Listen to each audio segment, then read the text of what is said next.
Good morning, everyone. If you could take a seat, we're going to get started. I want to welcome you to the 8th annual Veteran Town Hall event. And thank you for those of you who are outside too. I know it was very cold. That's why we brought the hot chocolate. I hope it helped a little bit. Thank you so much for being here. My name is Barbara Ann Foley, and I have the honor and privilege of being the Outreach and Program Manager for the Cape and Islands Veterans Outreach Center, we lovingly refer to as CIVOC. My outstanding team and Outreach and Transportation coordinators are here with me too.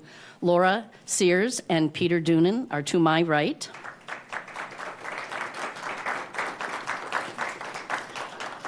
Before we begin, I just want to take a minute. I know many of you that are here today were here last year as well. Last year, we had the honor of having one of our speakers be a 24-year career U.S. Air Force retired Master Sergeant veteran, Crystal Edmonds. Crystal told us she was so proud to have recently graduated nursing school and begin her career giving back to Cape Cod and to fellow veterans now in the medical field. Sadly, Crystal was diagnosed with metastatic stage 4 breast cancer at just 47 years of age and died a few months ago now. I just wanted to publicly say her name out loud and thank her for her courage that she showed her whole career and for accepting our request to be one of the speakers last year, and finally for her love and bravery through her short cancer journey. She's already missed terribly, but her legacy will live on. I now have the privilege of introducing my boss, the Executive Director of the Cape and Islands Veterans Outreach Center, Jim Seymour. Today is his 4-year work anniversary at the Cape and Islands Veterans Outreach Center. He's going to kill me for saying that, but it's important. Thank you.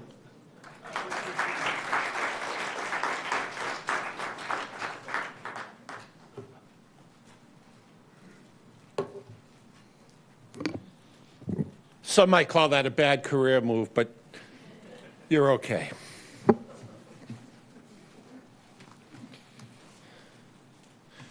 As Barbara Ann said, my name's Jim Seymour. I'm the Executive Director of Cape and Islands Veterans Outreach.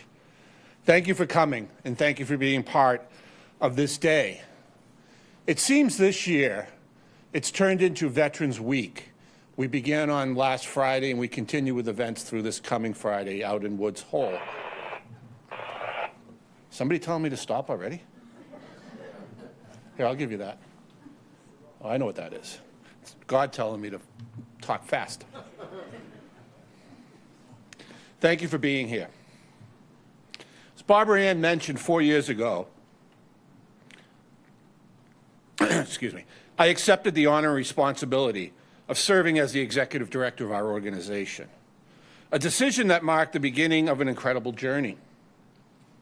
I am deeply grateful for our board of directors for entrusting me with this leadership role and supporting our shared vision for serving veterans and their families.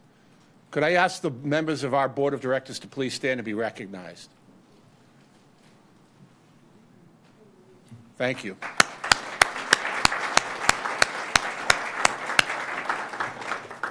I know we're dividing and conquering. We have board members that are in Falmouth this morning, Chatham, and other locations throughout the Cape, so we're kind of spreading the wealth.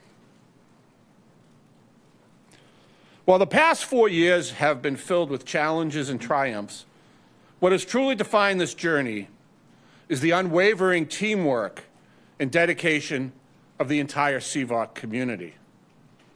It's never been a solitary effort.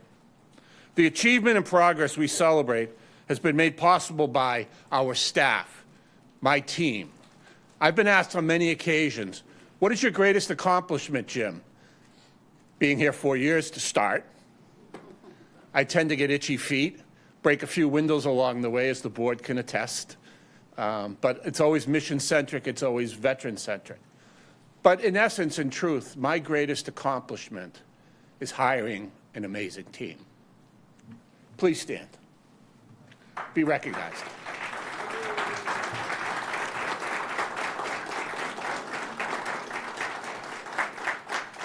Thank you very much.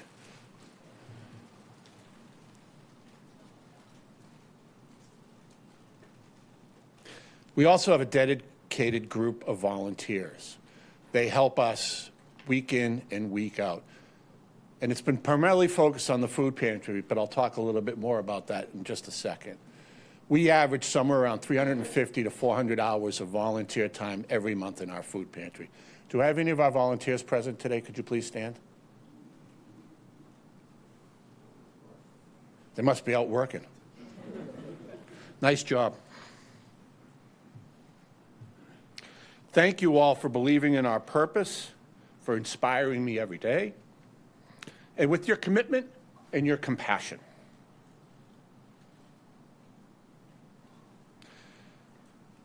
This team serves in a tireless capacity, and it uplifts veterans and families across the Cape, Martha's Vineyard, and Nantucket. We truly are Cape and Islands Veterans Outreach. The passion, expertise, and compassion demonstrated daily by each of you forms the foundation of our mission, ensuring that no veteran faces life's challenges alone, and every service member is honored with dignity and respect. I'd like to have all veterans in the room please stand and be acknowledged. All veterans, please stand.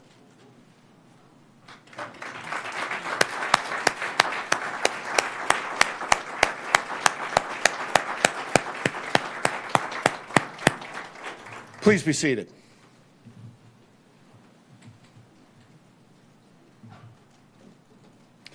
To each of the individuals who bring our organization's vision to life, board, staff, and volunteer alike, your unwavering commitment, teamwork, and generosity inspire us. The impact of your efforts can be seen in the everyday life touched by every program delivered, from crisis support and housing and outreach. Thank you for going above and beyond in service to others and continuing the legacy of care that Cape and Islands Veterans Outreach. I'm really excited to announce this morning 2 new opportunities to partner with our organization.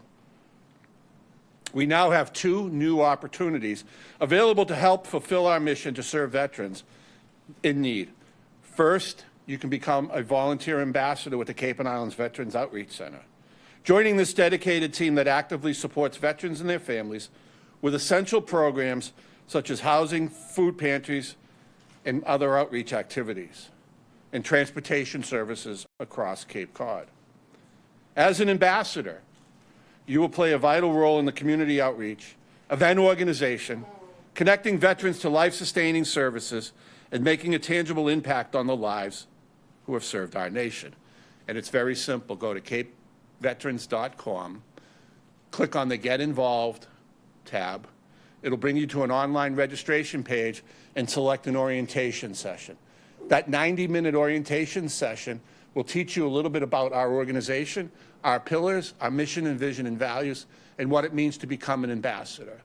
Should you choose to decide after the orientation program that you would like to become a volunteer ambassador, a simple application and a background check is completed, and then we'll onboard you into the various volunteer opportunities that we have.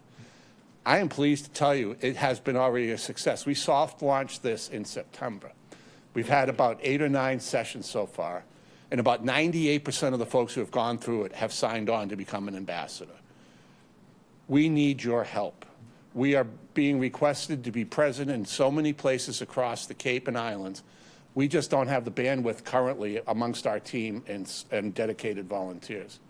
We need your help. Please consider becoming a volunteer ambassador. And again, we're offering sessions conveniently Tuesdays and Thursdays throughout the month, some in the morning, some in the afternoon. Pick one that fits your schedule and come join us. Second, we want to honor our roots, and we are launching this morning the 1983 Society. The 1983 Giving Society is a group that celebrates the founding year of our organization by honoring long-term supporters who wish to ensure lasting care for local veterans. The name 1983 was thoughtfully chosen to pay tribute to the organization's beginnings, the year CVOC opened its doors, and the enduring legacy of service that guides us today. It symbolizes how far we've come and how far we're going, and our ongoing commitment to never let a veteran face life's challenges alone. Simply go to our website, capeveterans.com, click on the 1983 Giving Society. For $19.83 a month, you can support our work each and every month. As the executive director, you have no idea what the stability of revenue sources are for an organization like this. We are reliant on the generosity of so many, beyond the foundations that support us, beyond some of the government contracts that we have. We are growing leaps and bounds. For example, when I took over 4 years ago, we were a small organization with about 8 employees, doing about budget of about $1.6 million. We now have 19 employees and growing fast, and we're budgeting probably just around 2.5 or 2.6 million.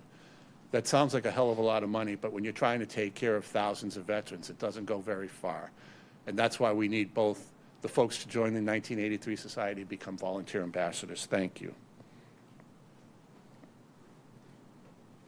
It's now my privilege to introduce our MC for this Veterans Town Hall. Mike McGee is a Dennis resident. He joined the Marine Corps at age 17.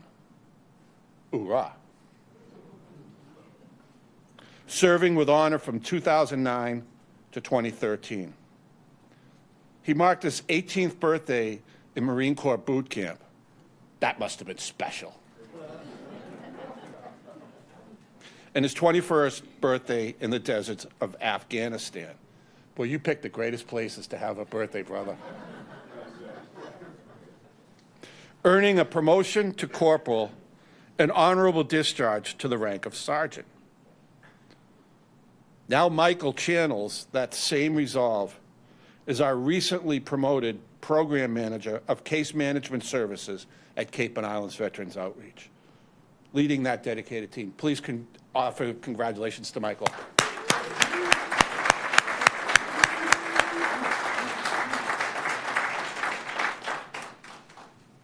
Michael has taken the helm in standing up our brand new supportive services for veterans families, SSVF program. This is a VA program that will help enhance our capabilities to do additional housing solutions for veterans who are at risk of being homeless or veterans who are already homeless. And Mike is taking the lead in that program. I'm also pleased to announce this is the first time an organization that is based physically on the Cape has been awarded this contract with the government, and it will enhance our capabilities. This collaborative effort, driven by our dedicated team, under Mike's leadership, will provide temporary financial assistance, healthcare navigation. We will have a full-time staff person that will help veterans navigate the healthcare arena, both in the private and the VA sector. It's one of those, yeah, that's a nice to have. In my mind, it's a very much a need to have. Every veteran we will encounter, that will be part of the intake process of working the customizable case management for them. So that's exciting. We will be supporting veterans in need across Barnstable, Dukes, and Nantucket counties. Working together with colleagues, some of them in this room, our VSO partners, our other nonprofit partners, our VA partners. Michael and the team will meet veterans at their most vulnerable, whether it's transitional housing in our facilities in Dennis and Hyannis. We will start a construction early next year of a permanent supportive housing solution over in Martha's Vineyard. We're getting there. It's very expensive to build housing, and throw a little bit more on the, I've got a smile from our building committee over here. They know what it's taking. We're going to build 12 units of veterans housing, single apartments, 1 bedroom, 625, 650 square feet, 12 units, 3 buildings. The price tag, $8 million. We are fortunate. We're partnering with a great agency over there, Island Housing Trust. 90% of that funding will come from governmental sources and 10% will be philanthropy. So we're getting there. We're anticipating hopefully sometime in the early spring that we'll build that. And that's a huge opportunity. There are approximately 30 to 35 at-risk veterans currently on the Vineyard who need permanent supportive housing.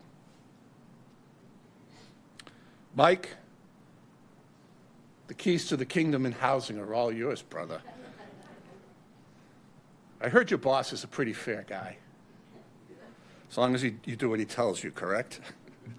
We just got back from Baltimore, and when you travel with someone, you learn a lot about them, especially when you get a ground stop and you're on the plane. And the guy looks at you and he goes, I don't fly a lot. And I go, I fly a lot. This is unprecedented. And he says, what's going to happen? I said, how the hell do I know? It's 9 o'clock in the morning. We'll figure it out. We fortunately got out of there and got home about 5 o'clock that night. So, Mike, it's my privilege and honor to welcome you as this year's MC and to thank you for your leadership and your future leadership. We've got a lot to accomplish, and it's in capable hands. Please join me in welcoming Mike McGee to the platform.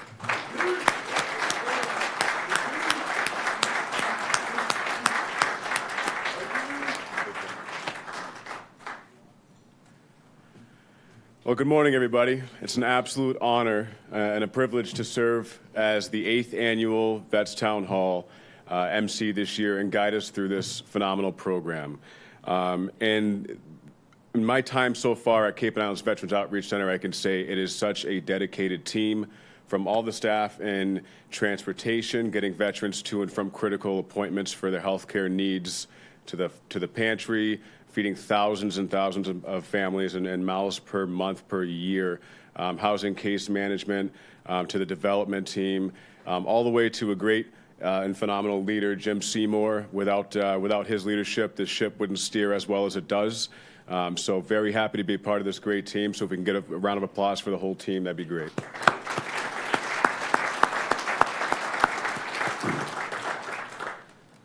So to jump into things here, this is a really great quote, and it starts here. It takes courage to stand up and speak. It also takes courage to sit down and listen. At a Vets Town Hall event, veterans from any era who served in any capacity are invited to stand before their community and share up to 10 minutes what it was like to serve their country. Author Sebastian Younger is the founder and director of Vets Town Hall. Some speakers may speak with pride, others with anger, and a few may be too moved to speak. But these experiences belong to the entire nation, not just veterans alone. Vets Town Hall events are a way to begin that shared reckoning. This is not a political event. War is inherently a divisive topic, and the important conversation around our nation's wars is not up for debate and has no place in a Vets Town Hall.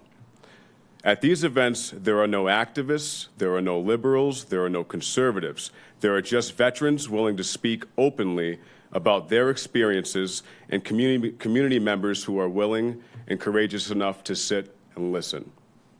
Never underestimate the profound power of a simple exchange. In collaboration with Sebastian Younger, Seth Moulton hosted the very first Vets Town Hall in Massachusetts on Veterans Day, November 11th, 2015. Since then, dozens of these gatherings have been taking place across the country, community forums designed to build deeper understanding between local veterans and the friends and neighbors that they've served. And now we'll hear a brief message from Sebastian Younger himself. Laura will play us a video here. If you could divert your attention. My name's Sebastian Younger. I'm a journalist, and I've spent much of my professional life covering wars overseas, including one deployment at a remote American outpost in eastern Afghanistan called Restrepo. What I found at Restrepo was a group of young men who were living in extraordinarily dangerous circumstances, and yet they had something that many Americans back home lack: community. As one soldier said to me, you know, there's guys in the platoon who straight up hate each other, but we would all die for each other. That kind of connection is tough to find back home, and yet it's crucial for recovery from trauma, or really for any kind of happy, meaningful life. That's why I started something called Vets Town Hall. At a Vets Town Hall event, any veteran has the right to stand up and speak for 10 minutes about what it felt like to serve in our military during the wars that our nation has chosen to fight. We are not pro-war, we're not anti-war, we're just here to listen.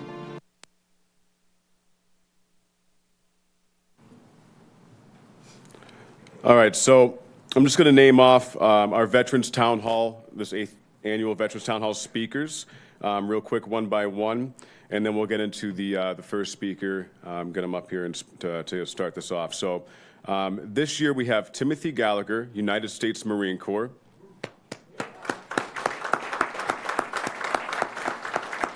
We have Joel Hatch, United States Air Force. Rebecca Mann, the United States Army. Berkeley Johnson, United States Navy, Korean War, and age 94. That's what it says. I just got to read it off. And James Bryan, Lieutenant Commander James Bryan Wallace, Coast Guard, Korean War veteran. So to introduce our first speaker this year and kick things off, very excited to get into this.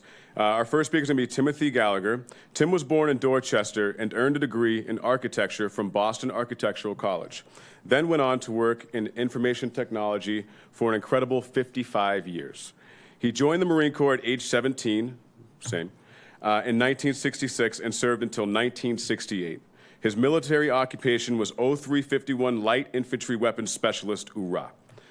He activated in 1967 for the Caribbean cruise with Weapons Company 2nd Battalion, 2nd Marines. In September 1967, he transferred to Mike Company 3rd Battalion, 4th Marines in I Corps, Vietnam. I Corps was the northernmost of 4 tactical zones in South Vietnam, covering 5 provinces. He was stationed along the DMZ with a sweep battalion operating out of Xiao Lin and Con Tien. He fought in 3 major battles against NVA forces in January 1968 during the Tet Offensive. He moved to perimeter defense at Khe Sanh during the siege and fought in the Hills battles around Khe Sanh, Hills 471, 552, and 689. He fought to relieve an Army unit at Peanuts Base near Lang Vei Camp. He conducted a helicopter assault on Phuong Nhi at the Lao border. He earned a Bronze Star Medal with Combat Valor and 2 Purple Hearts. In August 1968, he was honorably discharged from active duty. Tim says his favorite memory of time in service, homecoming. So let's give it up for Tim.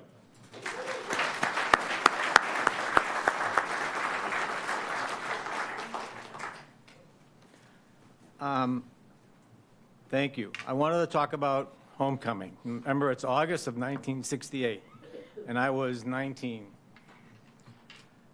So we got off the plane in California, and everybody who got off the plane from Vietnam to California immediately went to the telephones to call home and tell people, oh, I'm home. Don't worry about me anymore, okay? So I got into the line, got up to the phone, dialed my home.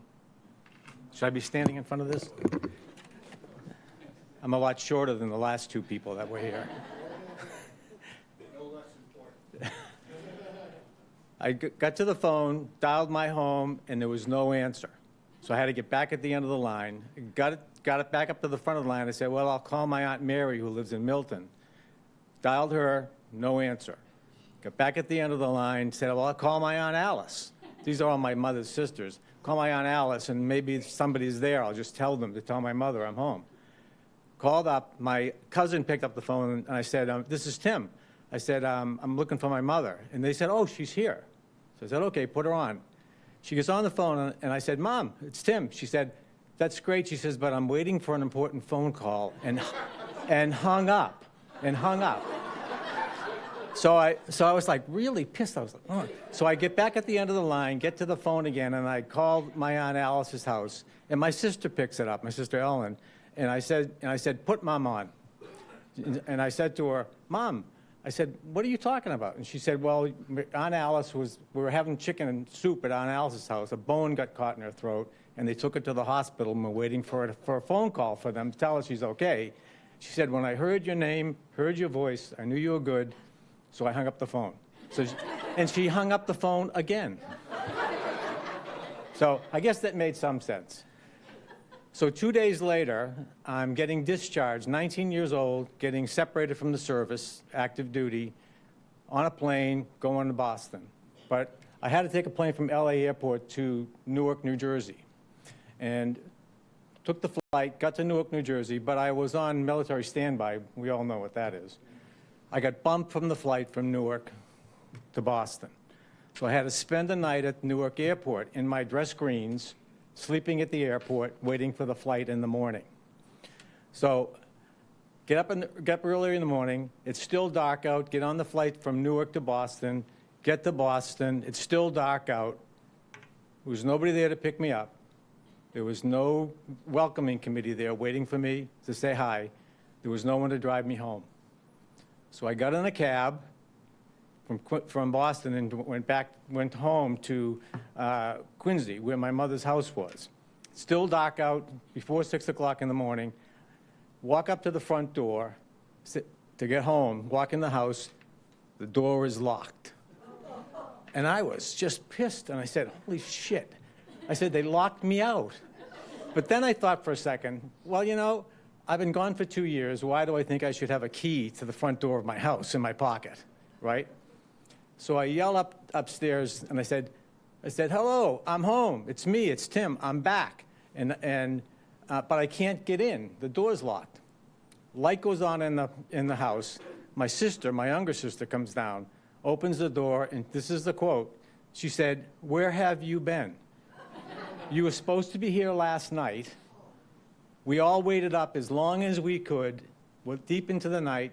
You didn't show up, so we went to bed. She hugged me and she said, I'm tired still, I'm going back to bed. And she went upstairs. So I went upstairs. I said, oh, I guess that makes some sense, right? So I went upstairs, and I said, well, I'll make myself a cup of coffee. I'll go down into the parlor. I'll sit there and wait for them to all wake up. So I made myself a cup of coffee, walked down to the parlor, and turned the light on, and there it was. It was August of '68, and in the parlor was a completely decorated Christmas tree with my Christmas present under it. Next to it was an Easter basket full of chocolate with my Easter card there. And on the other side of the tree was a birthday cake with my birthday present there. And I stood there in my uniform and came to the conclusion that I was home, I was safe, and the war was over for me. And that's me coming home.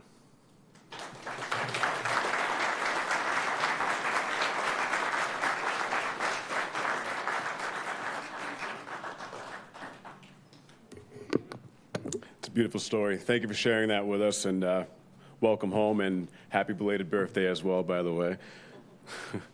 So our second speaker for this event here is going to be Joel Hatch. Joel was born in Springfield, Massachusetts on July 4th, 1947. What a birthday. His dad was a World War II veteran and an agent with the ATF, while Joel's mom worked in retail.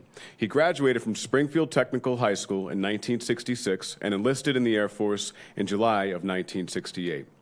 His first assignment was Vandenberg Air Force Base from December 1968 to May 1970, serving as a research specialist in the Material Control Section of AFSC. His second assignment took him to Bien Hoa, Vietnam, from May 1970 to May 1971. There, he was a base supply research specialist named Airman of the Month in September of 1970, and served as a military advisor to the Republic of Vietnam Air Force. His third assignment was at Eglin Air Force Base from June 1971 to July 1972. He continued in base supply research and was selected to open the new Social Action Office organized in Eglin Base-Wide Festival and directed the Air Force Talent Contest at both base and group levels. He entered the University of Massachusetts in February of 1973 and received his degree in April of 1976. He married Janet Eisen in June 1980. He earned his conflict resolution certification in June 2011. He's a proud member of the Vietnam Veterans of America and the Air and Space Forces Association, serving as Vice President of Membership for the Sam Johnson Chapter 232 in Dallas and Vice President of Membership for the State of Texas Air and Space Forces Association. Please welcome Mr. Hatch, Joel Hatch. That was a lot there.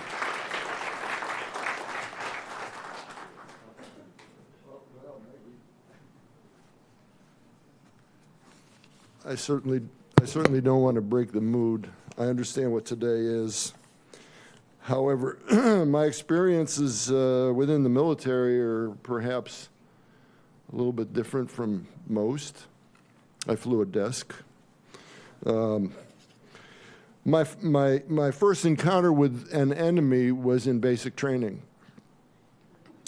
Our TI, our training instructor, had us sitting on the ground in San Antonio, Texas, at Lackland Air Force Base in August.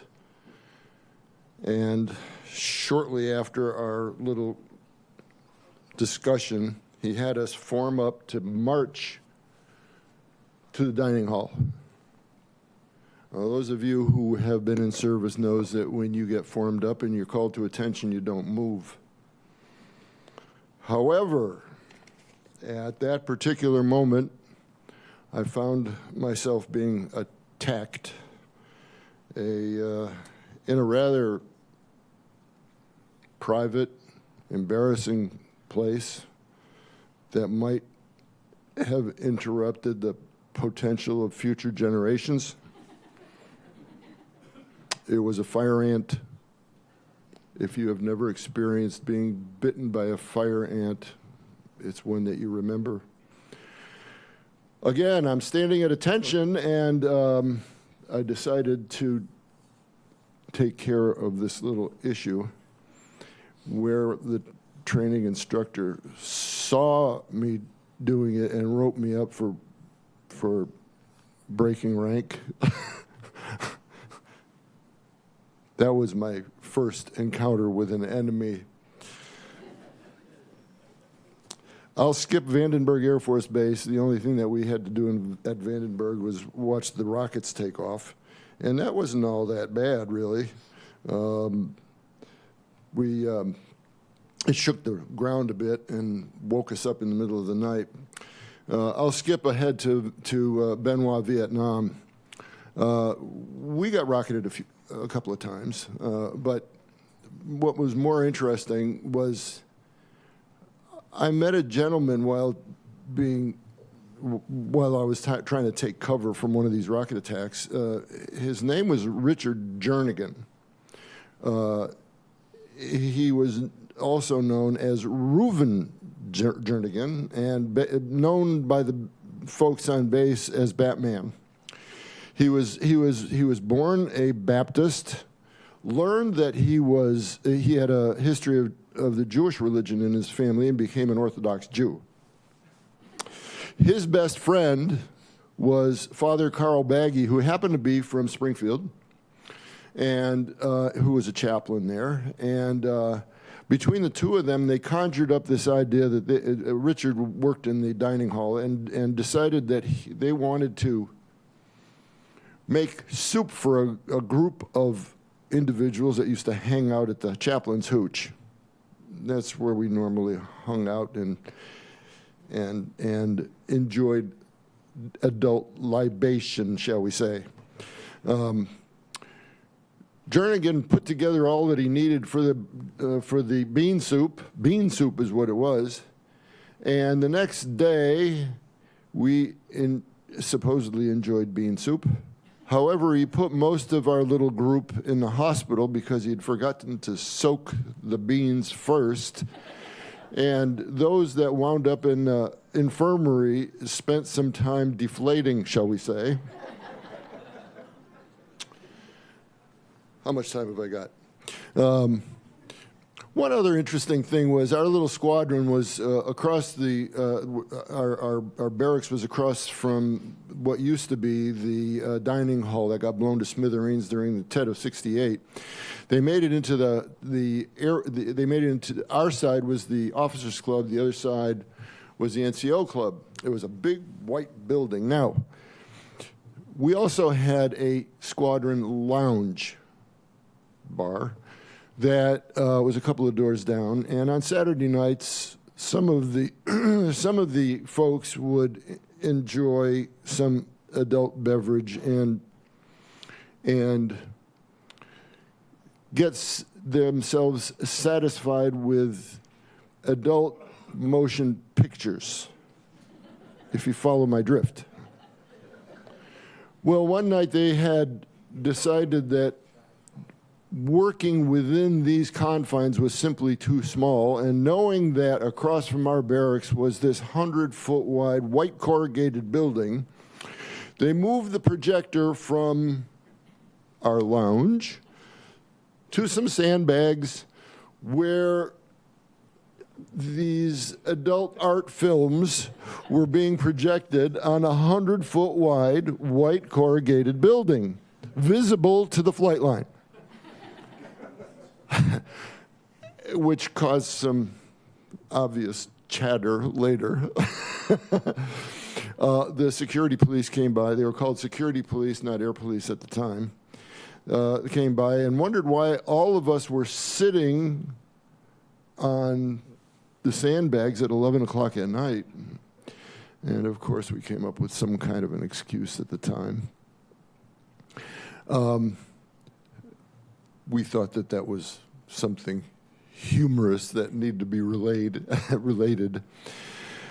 Later on, I was given orders to go to report to Da Nang Air Base, and at the same time, I was put in front of the board for Airman of the Month. Somehow the board, which was made up of senior officers and senior enlisted folks, decided that I was going to be the next Airman of the Month, which left my squadron in something of a quandary because they were going to send me off to Da Nang.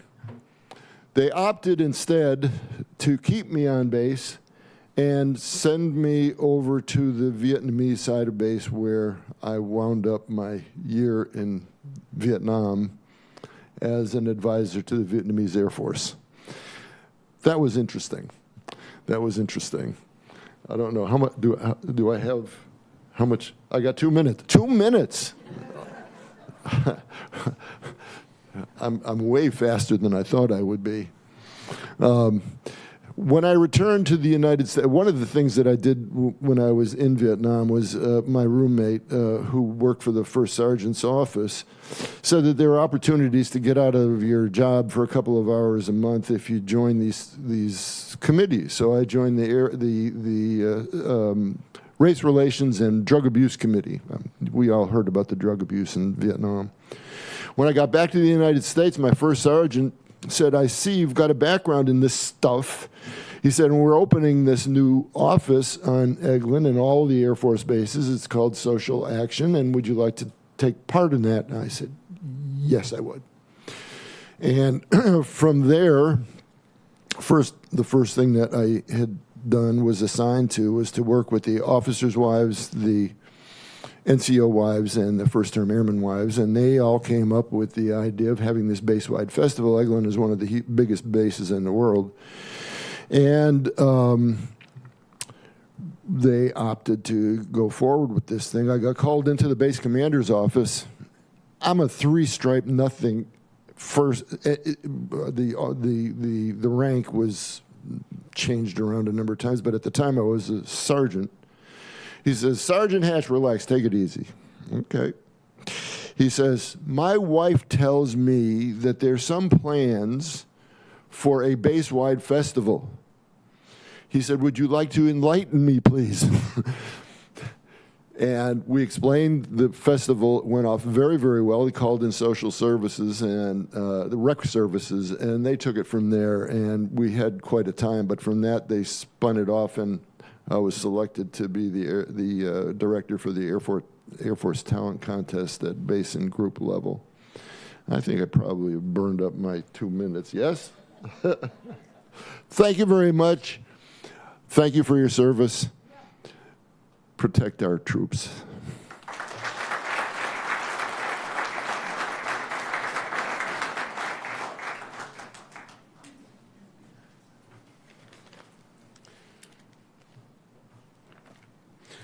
Joel, thank you. What an amazing few stories. The imagery was great. Love that. We'd love to have you for that. All right, so our third speaker is Rebecca Mann. Rebecca Mann joined the United States Army at the age of 21. She enlisted as a radio technician and later received her commission as a warrant officer in 2011, which is not an easy thing to do, transitioning into cybersecurity. During her 11 years of service, she was stationed at Fort Bliss, Texas, Okinawa, Japan, and Fort Gordon, Georgia. She deployed to Afghanistan twice, in 2008 and 2013, supporting communications operations. In March 2014, while serving with the 1st Combat Aviation Brigade, 1st Infantry Division, she was injured in the line of duty. She was medically retired in 2016 as Chief Warrant Officer 2, after serving for 11 years. Her service involved communications, cybersecurity, and technical support for operational units in the U.S. and overseas. She held leadership roles and worked closely with aviation and joint teams. Have you ever heard of sled hockey? Just ask Rebecca. She loves it and is quite competitive and skilled at it in addition to several other sports. So if you'll join me, please welcome Rebecca to speak.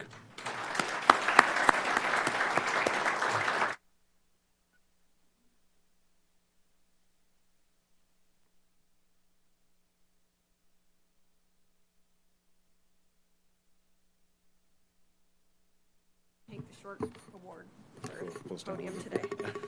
All right. So lady, come here. My wingman up here is Mr. Sullivan, by the way. You'll see him around. He's not laying down at the moment. There we go. All right. Good morning, and thank you for being here today. Veterans Day has a way of pulling us back through time, not just to the uniform and the missions, but to the people who stood beside us. When I think about my years in the United States Army, that's what rises to the surface first, the people. The moments that stitched us together, that sense of purpose that came from waking up each day knowing what you stood for and who you stood with. I joined at 21, looking for a purpose and something larger than myself. I entered the Army in 2005 as a private and worked my way up to staff sergeant before earning my commission as a warrant officer in 2011. That climb wasn't easy, and it wasn't just handed to me. It came from long nights, early mornings, mentors who pushed me, leaders who expected more, and the soldiers I served alongside who never let me quit on a hard day. Over the course of my service, I trained at Fort Bliss, Okinawa, Fort Gordon, Fort Hood, Fort Riley, lots of them. They moved me around a lot. I deployed twice to Afghanistan. Each deployment, each place, and each unit had its own rhythm, its own challenges, and its own community. Through all of it, I grew as a soldier, as a leader, and as a person. Those years challenged me, shaped me, and taught me more than I understood at the time. But service isn't just about the work. It's about the family you build along the way. The Army has a way of turning strangers into something like a second family. You depend on each other, argue with each other, laugh in impossible situations, and learn to trust in a way that's hard to explain to anyone who hasn't lived inside that world. You learn each other's strengths and weaknesses, who needs caffeine to be human in the morning, and who can pull you out of a spiral with one well-timed joke. It's a bond formed in shared purpose, in long nights, and the steady knowledge that someone always has your back. In 2014, while serving in the 1st Combat Aviation Brigade, 1st Infantry Division, my life changed. I was injured, and suddenly, the path I thought I was on shifted under my feet. The next few years became a new battlefield for me, one with no maps, no mission brief, and no clear end date. I went through 3 reconstructive surgeries, months of rehab, and eventually medically retirement in 2016. After more than a decade in uniform, I had to walk away from the only life I'd known as an adult. I thought that would be the end of my story, but life had more turns in store. In 2017, after exhausting every medical option, I made the difficult decision to amputate my right leg below the knee. It was a choice that no training had prepared me for, but one that offered the possibility of less pain and more mobility. And in the 2 years that followed, the unthinkable happened again. I developed a rare vascular complication that led to the amputation of my left leg below the knee. More surgeries followed, more hospital stays, more moments where the future felt completely uncertain. There were days when progress felt like inches instead of miles. Days when rebuilding my life felt like trying to solve a puzzle without all the pieces. Stepping out of the Army meant losing the community I loved. The physical losses that came later tested me in ways I'd never imagined. But my story kept moving, and so did I. In 2018, I discovered adaptive sports, and that changed everything. Getting into a sled for the first time felt like someone cracked open a door I thought was permanently shut. It didn't erase the hard years, but it reminded me that the possibility still existed, that life after service could still include strength, challenge, joy, and purpose. I found a new community on the ice, coaches, friends, and fellow athletes who pushed each other, encouraged each other, and understood resilience in a way you can't capture in words. In 2021, I made the U.S. Women's National Sled Hockey Team, and just this past year, we won gold at the first ever Women's Para-Hockey Ice World Championships in Slovakia.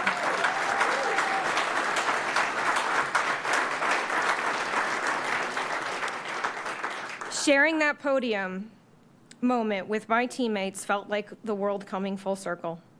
Not because everything was perfect, but because the people who understood the road it took to get there. And hockey isn't the only thing that brought me back. I learned to ski, I learned to mountain bike, I joined communities of adaptive athletes who taught me that challenge can be a doorway instead of a barrier. They showed me what it means to rebuild a life with grit, humor, and heart. I was also lifted up by the community around me here at home. My neighbors, friends, and several nonprofits stepped in during moments when I needed it the most. Homes for Our Troops helped give me a foundation to rebuild from. Spalding Adaptive Sports Centers gave me purpose again. Veteran organizations made sure I never felt alone in the fight. Their support reminded me that community isn't a single thing. It's a network of people who choose to stand beside you when life gets in the way. And that's the message I hope that every veteran hears today. When service ends, community doesn't have to. You may have to build it differently. You may have to seek it out in new ways and new places, but it's there. Among neighbors, nonprofits, teammates, volunteers, families, and friends who show up when it matters.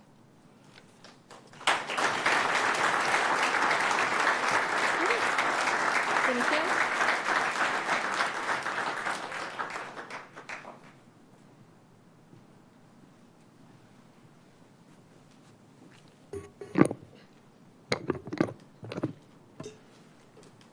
Rebecca, what a tremendous testimony. Thank you so much for sharing that. It really encapsulates a lot of what the veteran culture truly is, military culture truly is. So that was very beautiful, and thank you for that. Our fourth speaker for today is Berkeley Johnson. At age 18, during his senior year at Hackley High School, Berkeley was admitted to Harvard under the Holloway Plan Scholarship, a four-year program that led to a bachelor's degree and a commission to ensign in the Naval Reserve.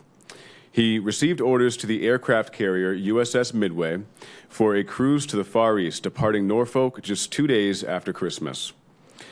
After Midway entered dry dock at Bremerot Navy Yard in Washington, Berkeley transferred to Norfolk to join the inaugural crew of the USS Forrestal, the Navy's first nuclear-powered supercarrier. He was released from active duty in May of 1956. On all three ships, his duties centered on cryptographic responsibilities, including serving as top-secret control officer on the Forrestal. Berkeley graduated from the University of Connecticut Law School, became a partner at Davidson, Dawson and Clark, LLP in New York City, and is now retired, living in Southport and Mashpee. His latest honor as a Korean War-era veteran came in September of 2025 when he joined the 69th Honor Flight of New England to Washington, D.C. So please, welcome Berkeley.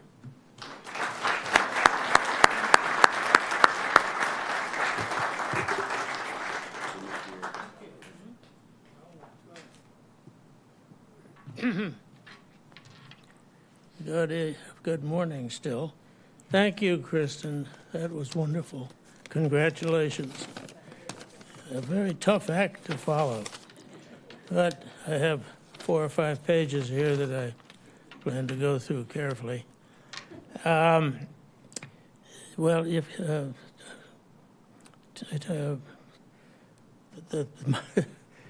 my career has been pretty well summed up. After the only thing left out of the vessels, referred to as 3, was my first one, which was the USS Northampton, a tactical command ship, christened in 1945 on a actually in 1949 or 50, built on a leftover hull, a heavy cruiser hull started during the Second World War, was built in Quincy shipyard. That was my first introduction to the Navy. I came aboard, went into the wardroom for the first dinner. I was approached by a lieutenant with 2 black eyes and a patch over his nose and a little bit of a cast on his left arm, who's looked at me and without even saying hello said, "Are you a fighter or a lover?" And I said, "Well, I must be a fighter because I'm not getting any love." And we were buddies from then on. The Northampton was an interesting time. I think they built the ship it was nothing but electronic gear. We had a 300-mile radar that weighed 30 tons at the top of the main tower and at the bow. We had a height-seeking or determining radar on the back tower, and between the 2 of them, the CIC, which is the Combat Information Center, was a huge affair, 2 stories high, down in the bowels of the ship, where these planes, where the wall, or the glass wall behind which somebody stood and marked where the bips were from the radar, they had 3 positions behind that bar instead of just 1. And these machines, the radars, would pick out, theoretically, the 10 most dangerous incoming targets and adjust all the guns to be able to fire at them as in a priority order. So these tests were tried down at Guantanamo Bay, where we spent a month and a half of enjoyable time running all the tests.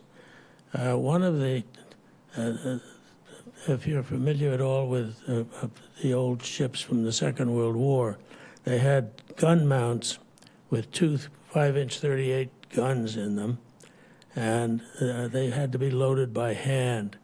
The projectile weighed about 75 pounds and the powder case about the same. And so 2 fellas would stand there, take them out, put them in the gun, and then they could ram them into the breech and fire the gun. They thought they could get off about 12 or 13 rounds a minute for at least 2 or 3 minutes. On our Northampton, we had single guns in the 3 turrets we had, not turrets, mounts. Turrets are armored, mounts are not so much. Those were totally automatic, bringing ammunition from the hold where the magazine up, spinning it around somehow, but depending on which way the gun was pointing. That time, bringing it up, putting it in 5-inch projectiles again, ramming it, and it could fire 40 rounds a minute, all mechanical. In fact, it could fire so fast that in one of our exercises off Guantanamo, the next round being rammed into the breech caught the powder case empty now, coming out, being expelled. So that jammed that gun up, and the captain was not pleased. But there was no human involvement. I had started in gunnery, and through a wonderful episode where I was the safety officer in the left-hand seat in the gun mount aft, because I'd been instructed to sit in that seat, and we had the same in the front. And we were going through, we were firing at a target, being towed by a tugboat. Well, we had been warned that the firing cutout cams hadn't been totally tested, and that if it got close to our own ship returning or whatever, we should just pull the key, the firing key, and it would take the gun, it wouldn't go off, and it would continue to follow. Well, that was true in the two front mounts, but in the rear mount, that was the right-hand seat where nobody was sitting. So when we ended up pointing through a 6-inch space between two parts of our own ship, I figured I'd better pull the thing. I didn't want to. Told the captain, who was up on air forward, that we couldn't fire because we were pointing at our own ship. And he made a statement that I was under direct orders to close the key and get back in automatic. And in the mount with me was one enlisted man, a lovely fellow. He had 6 gold stripes on his dress uniform for 24 years of perfect service. And he's in the mount with an ensign who's been in the Navy full-time for about a month and a half. And he says, I cannot take the chance. And so he put us in automatic. Captain had ordered me to fire the gun. I closed the thing. Of course, the gun went off because it was wired backwards from what the gunnery department thought. And we blew a life raft off our ship and parted a line on the accommodation ladder, which had been hoisted up because we were only out for the day for tests. And they decided that I should be moved to communications work. So that's a long way of getting through that story, but I thoroughly enjoyed my little cave, which was holding all of the secret codes to be used and other classified books and so on and so forth. And my watch at General Quarters was in the code room at the Radio Central.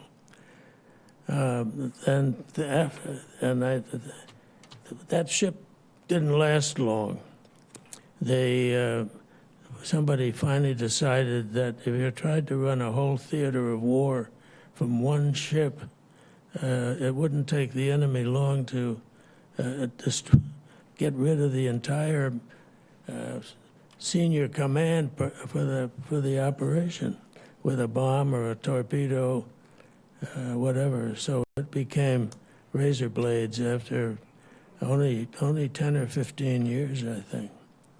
I did get the swap to the Midway, which was wonderful.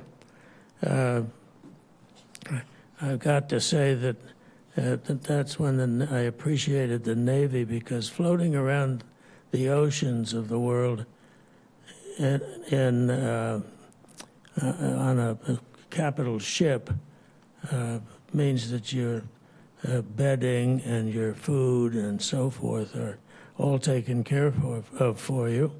And I couldn't imagine being in a foxhole or being in a line with a red ant, an army ant.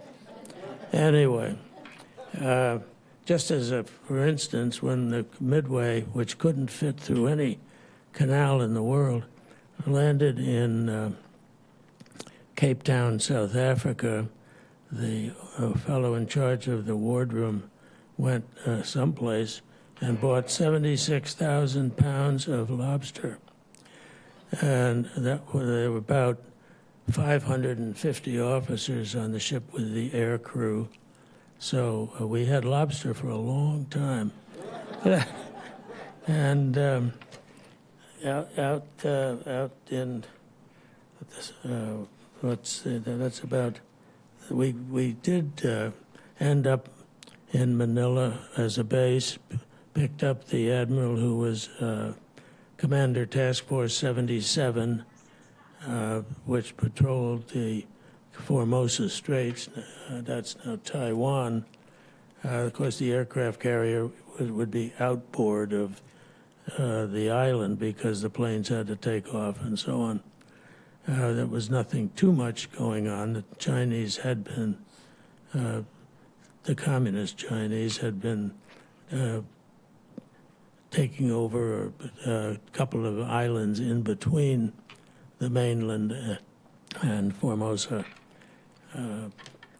But the Korean War had been declared officially over just before we got out there.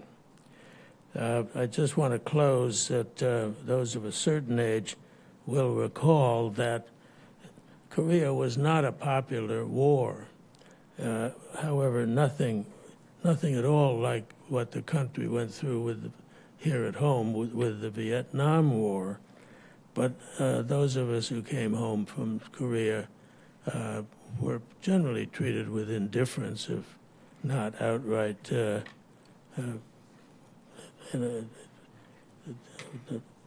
problems of any kind. I didn't have that problem because I whisked myself into law school at night. But I will close by saying that this honor flight to New England, which was arranged, which accepted me, and my absolutely wonderful guardian, every veteran has a guardian on the honor flight, was Barbara Ann Foley. And we had a wonderful time. We had a wonderful time. It was a profound experience. And the thank you for your service from a host of volunteers and people that we encountered truly completed that circle of service for me and for the others on the flight. Thank you.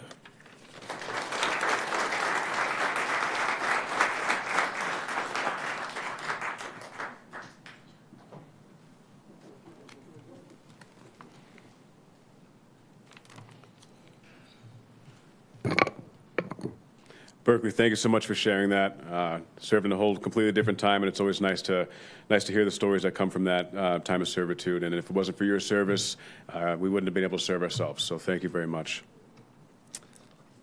Yep. So our next speaker is Kristen O'Brien, 102nd Fighter Wing female Air Force veteran.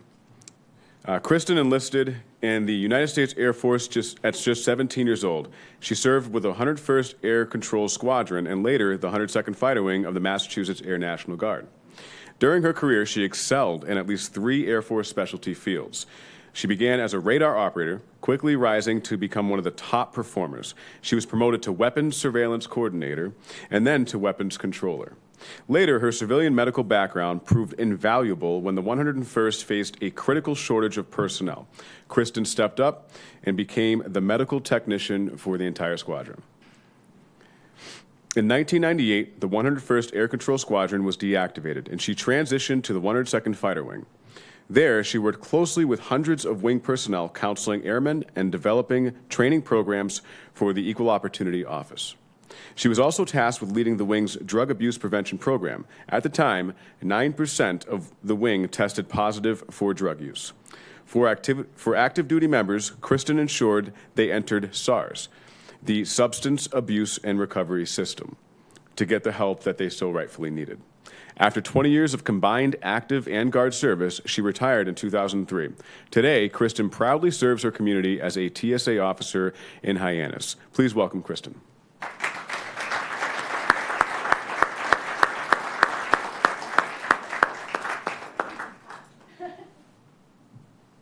not going to talk as long as these guys. But I carry. When I enlisted in 1983, I was the third in my family, to go to college, et cetera. And my father just really couldn't support the third because he still had another kid at home. So I enlisted in the military, figuring I would get my education through there, and I did. I also met a ton of people. And the 20 years, it was awesome being in the medical corps and in the radar unit I belonged to at first. And at the end, when I retired from 2003 at the 102nd Fighter Wing. I want to explain a little bit. In that whole entire time, I met a lot of people. A lot of people have passed on as well. And I've come at this age in my life to try to align myself with different areas. Right now I hike with, or ruck with Irreverent Warriors that brings active duty and retired all service groups together for mental health. And we do rucks throughout the nation. If you log in onto Irreverent Warriors on any social media group, you'll be able to find them there. I also work with Heroes in Transition here on the Cape. They do a ruck. They always need support, especially on their rucks. They're doing it in April of this year, at the end of April, and they could use more support with people helping them. There's about 40 people that ruck from Mashpee to the tip of the Cape and then back down. So if anybody wants to volunteer, that would be awesome. I don't know if you guys also know about 22 Mohawks. That's a group in southeastern Mass that will help veterans get companion animals. So if you need a companion animal in your life, they will help and give you support in order to do that.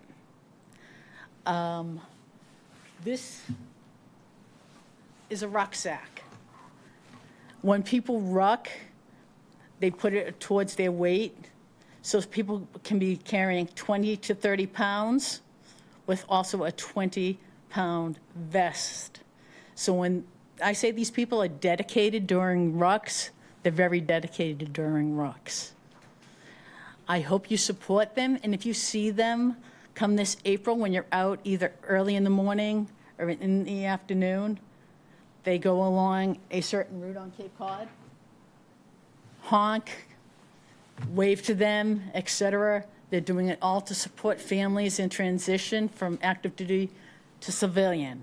I wish all that support was there for all of us when basically we were serving, that we had support from military life and civilian life, because a lot of people don't have that, okay? If you have any questions and you would like to learn more about it, please contact me after this. Thank you all for your services. I loved my service, my 20 years in the military.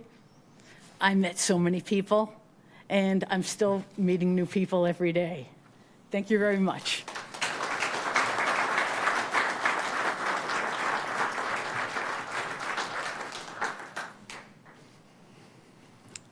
Kristen, thank you so much. Those rucks are phenomenal. I've seen them out there. What they're essentially doing with those backpacks, too, is they're imitating what veterans have had to go through in their service when they're going into combat situations, if not just training in general, with their SAPI plates, their plate carriers, all their gear, their LB bags, all that kind of stuff. It sounds like foreign words I'm probably saying, but I know the veterans in here understand what I mean. But it's a beautiful way to honor the veterans and obviously raise money and go in that direction. So thank you for your shared testimony, and thank you for doing all those things. So, all right, and our sixth speaker for this program and final is James Brian Wallace, and he goes by Brian. So if you hear me say Brian, that's who we're talking about here. All right. So James Brian Wallace, Lieutenant Commander, retired, United States Coast Guard. Brian was drafted in 1961 at the age of 23, fresh out of St. Michael's College in Vermont.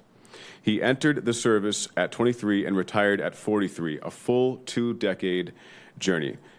He began with the United States Marine Corps from 1961 to 1966, flying for all 5 of those years. His 13-month tour in Vietnam from 1965 to 1966 involved reconnaissance, reply, and insertions into hot zones. His helicopter was hit 7 to 8 times during that tour, and at one point it was even shot down, and he survived. He earned his wings through Officer Candidate School, or OCS, at Quantico, and flight training in Pensacola in 1962. After 5 intense years in the Marine Corps, he transitioned into the Coast Guard, where he flew for another dedicated 15 years.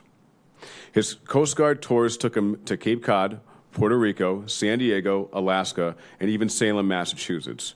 Brian often says, in the Marines, I flew into enemy territory. In the Coast Guard, the enemy was the weather. One striking fact is that when he entered the service, he weighed 186 pounds. When he came home, he weighed 162. Brian received the Coast Guard Distinguished Flying Cross Medal. Please join me in welcoming Brian.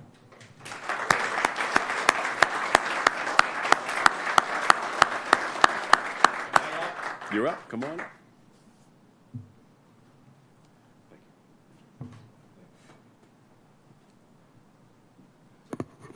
Can you hear me okay? As an old guy, I'm not used to speaking. But out of curiosity, how many people fought in Vietnam? Well, thank you for your special service, and thank all you veterans for being here. Before I begin, I want to thank the Veteran Services for all they do, and also the VA system. I've been in the VA system since 1966. I had nothing but outstanding service. If you're eligible for the VA system and you're not in it, shame on you. You're making a mistake. Another thing, in the last year, I read something about the HEROES Act. If you don't know anything about the HEROES Act, go on the internet, look it up, and read it, especially anybody with a VA disability. The towns have an option to increase the deduction for your home taxes. And I talked in Sandwich, and they're going to increase the deduction, I think, in Sandwich a fair amount. So look into that. Now, a couple of things.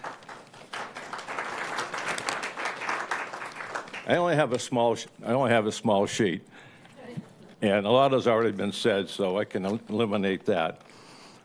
But one thing about flying in combat, I never really thought too much about getting knocked off.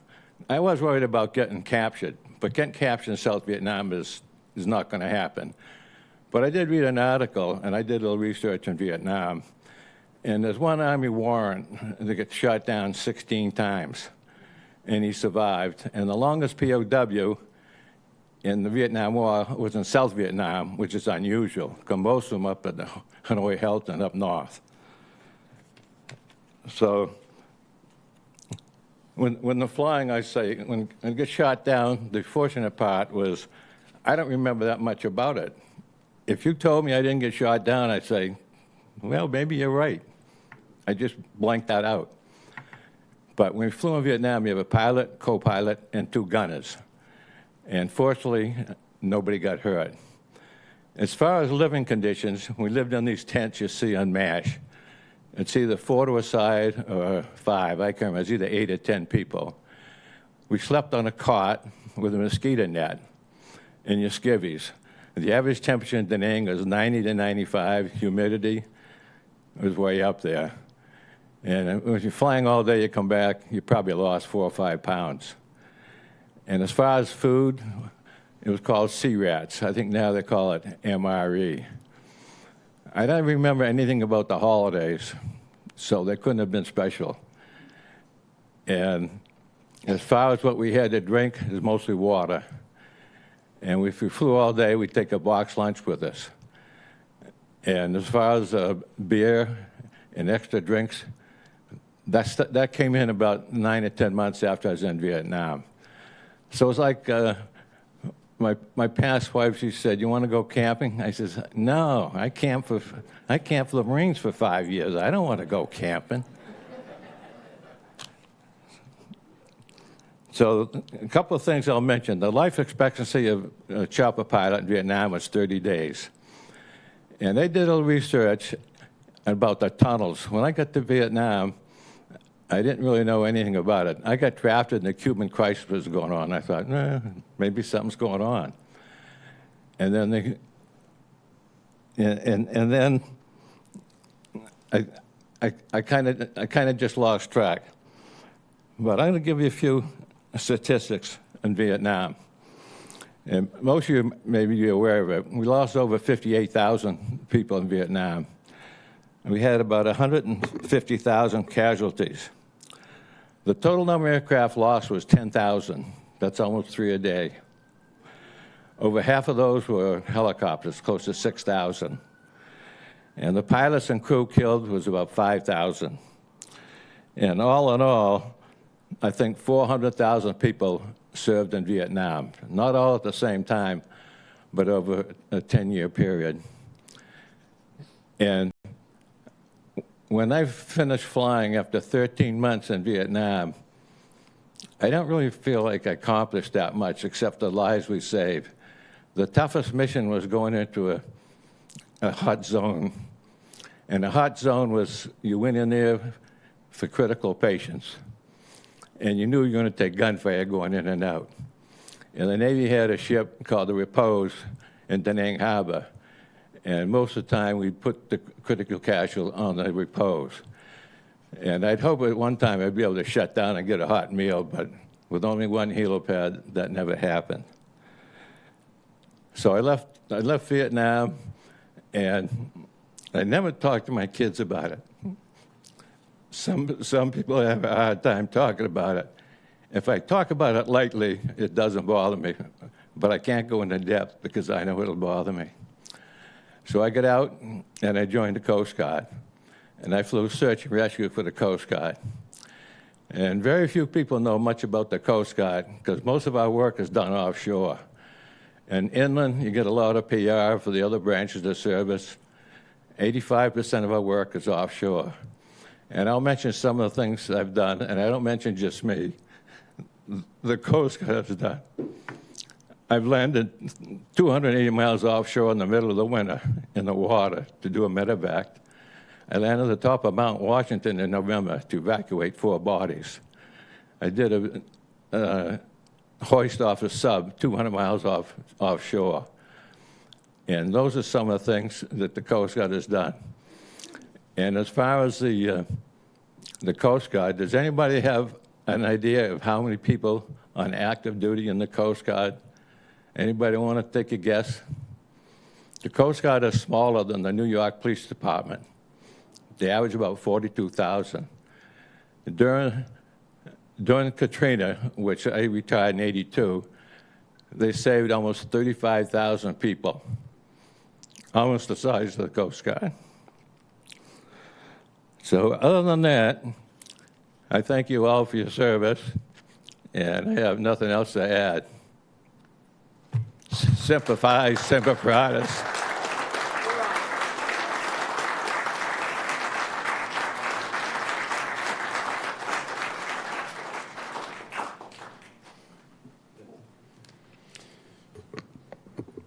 Brian, thank you so much for that.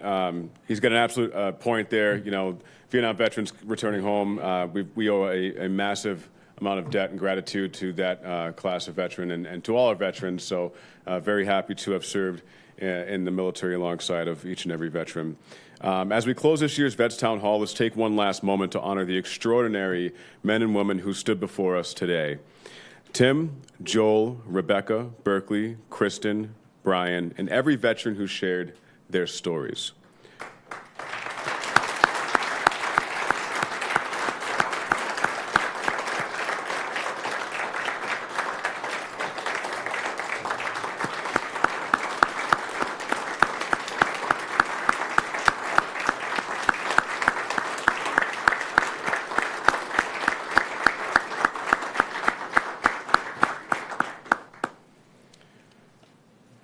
From the DMZ to the skies over Bien-Wa, from the decks of the Forrestal to the icy winds of Alaska, from radios in Afghanistan or radar on Cape Cod, they answered the call with courage, sacrifice, and unbreakable resolve. They didn't just serve, they shaped history, protected freedom, and carried the weight of a grateful nation on their shoulders. To all of our veterans, thank you for your courage, your candor, your time with us today. This event belongs to you, and because of you, our community is stronger, wiser, and forever grateful.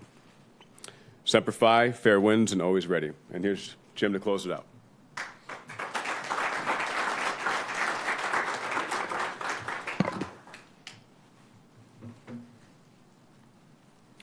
Every story is different, but every story has a common thread through it. Honor, valor, dignity, and a privilege. When each of us raised our right hand, we gave so much. And the potential of giving our lives, that each of you survived your service, certainly bringing home injuries, both physical and visible as well as invisible. That's what this event is meant to do, is to share what it's like to serve. Whether you are on active duty or in the reserve, it doesn't make a difference. Known some of you very briefly and I've known some of you a long time. Kristen and my wife are very good friends, so it's a very small world. And the Coast Guard. Right now, there are 1,006 active duty Coast Guard in the region from Rhode Island, Connecticut to the Provincetown community. 1,000 Coast Guard. Most of them are on small boats, plus Joint Base Cape Cod and the air station. The reason we know that is we are always prepared to assist our active duty. It's a little outside the scope of our mission, but given what has been going on, we were ready to help and have partnered with them. So we stand with our active duty as well in any time of service and uncertainty. As we conclude, I invite you to join us for additional food in the other room, and I would like the speakers to please come on up. We want to get a group photo, possibly for framing. What do you think? Thank you so much for coming. Thank you for being part of this today.